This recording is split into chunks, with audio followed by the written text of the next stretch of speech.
ಬನ್ನಿ ಈಗ ನೋಡೋಣ ಈ ದಿನದ ಗೋಲ್ಡ್ ರೇಟ್. ರಾಜ್ಯದಲ್ಲಿ ಇಂದು ಚಿನ್ನ ಮತ್ತು ಬೆಳ್ಳಿ ಬೆಲೆಯಲ್ಲಿ ಮತ್ತೆ ಏರಿಕೆಯಾಗಿದೆ. ಬೆಂಗಳೂರಿನಲ್ಲಿ 24 ಕ್ಯಾರೆಟ್ನ 10 ಗ್ರಾಂ ಚಿನ್ನದ ಬೆಲೆ ₹220 ಏರಿಕೆಯಾಗಿದ್ದು 1,55,570 ರೂಪಾಯಿಗೆ ತಲುಪಿದೆ. 22 ಕ್ಯಾರೆಟ್ನ 10 ಗ್ರಾಂ ಚಿನ್ನದ ಬೆಲೆ ₹200 ಏರಿಕೆಯಾಗಿದ್ದು 1,42,300 ರೂಪಾಯಿಗೆ ಬಂದಿದೆ. ಬೆಳ್ಳಿ ಬೆಲೆಯಲ್ಲಿ ಪ್ರತಿ ಕೆಜಿಗೆ ₹100 ಏರಿಕೆಯಾಗಿ 2,85,100 ರೂಪಾಯಿಯಂತೆ ಮಾರಾಟವಾಗ್ತಾ ಇದೆ. ಕರ್ನಾಟಕದ ವಿವಿಧ ಜಿಲ್ಲೆಗಳಲ್ಲಿ ಈ ಬೆಲೆಗಳಲ್ಲಿ ಸ್ವಲ್ಪ ಮಟ್ಟಿಗೆ ವ್ಯತ್ಯಾಸ ಕಾಣಬಹುದು. ಬೆಂಗಳೂರು, ಮೈಸೂರು, ಮಂಗಳೂರು ಮತ್ತು ಹುಬ್ಬಳ್ಳಿ ನಗರಗಳಲ್ಲಿ ಸ್ಥಳೀಯ ಮಾರುಕಟ್ಟೆ, ತೆರಿಗೆ ಮತ್ತು ಇತರ ವೆಚ್ಚಗಳಿಂದಾಗಿ ಬೆಲೆಗಳು ಸ್ವಲ್ಪ ಬದಲಾಗುವ ಸಾಧ್ಯತೆಗಳು ಇರುತ್ತವೆ. ಈ ಬೆಲೆ ಏರಿಕೆಗೆ ಹಲವು ಕಾರಣಗಳಿವೆ. ಜಾಗತಿಕ ಆರ್ಥಿಕ ಅನಿಶ್ಚಿತತೆ, ಅಮೆರಿಕ ಡಾಲರ್ ಬೆಲೆಯ ಬದಲಾವಣೆ, ಭೂರಾಜಕೀಯ ತಿಕ್ಕುಗಳು ಮತ್ತು ಹೂಡಿಕೆದಾರರ ನಡುವಿನ ಸುರಕ್ಷಾ ಬೇಡಿಕೆಯ ಇವು ಪ್ರಮುಖ ಕಾರಣಗಳಾಗಿವೆ. ಭಾರತದಲ್ಲಿ ಚಿನ್ನ ಮತ್ತು ಬೆಳ್ಳಿಯು ಸಾಂಪ್ರದಾಯಿಕ ಹೂಡಿಕೆಯಾಗಿ ಪರಿಗಣಿಸಲ್ಪಡುತ್ತದೆ.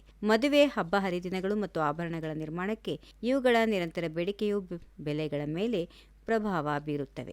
ಭಾರತದಲ್ಲಿ ಚಿನ್ನದ ಬೆಲೆಗಳು ಅಂತಾರಾಷ್ಟ್ರೀಯ ಮಾರುಕಟ್ಟೆ, ಡಾಲರ್ ದರ ಮತ್ತು ರೂಪಾಯಿ ಡಾಲರ್ ವಿನಿಮಯ ದರದಿಂದ ಬಹಳ ಪ್ರಭಾವಿತವಾಗುತ್ತವೆ. ಪಶ್ಚಿಮ ಏಷ್ಯಾದಲ್ಲಿ ಬಿಕ್ಕಟ್ಟು ಮುಂದುವರೆದರೆ ಮುಂದಿನ ದಿನಗಳಲ್ಲಿ ಬೆಲೆಗಳಲ್ಲಿ ಹೆಚ್ಚಿನ ಅಸ್ಥಿರತೆ ಕಾಣಬಹುದು.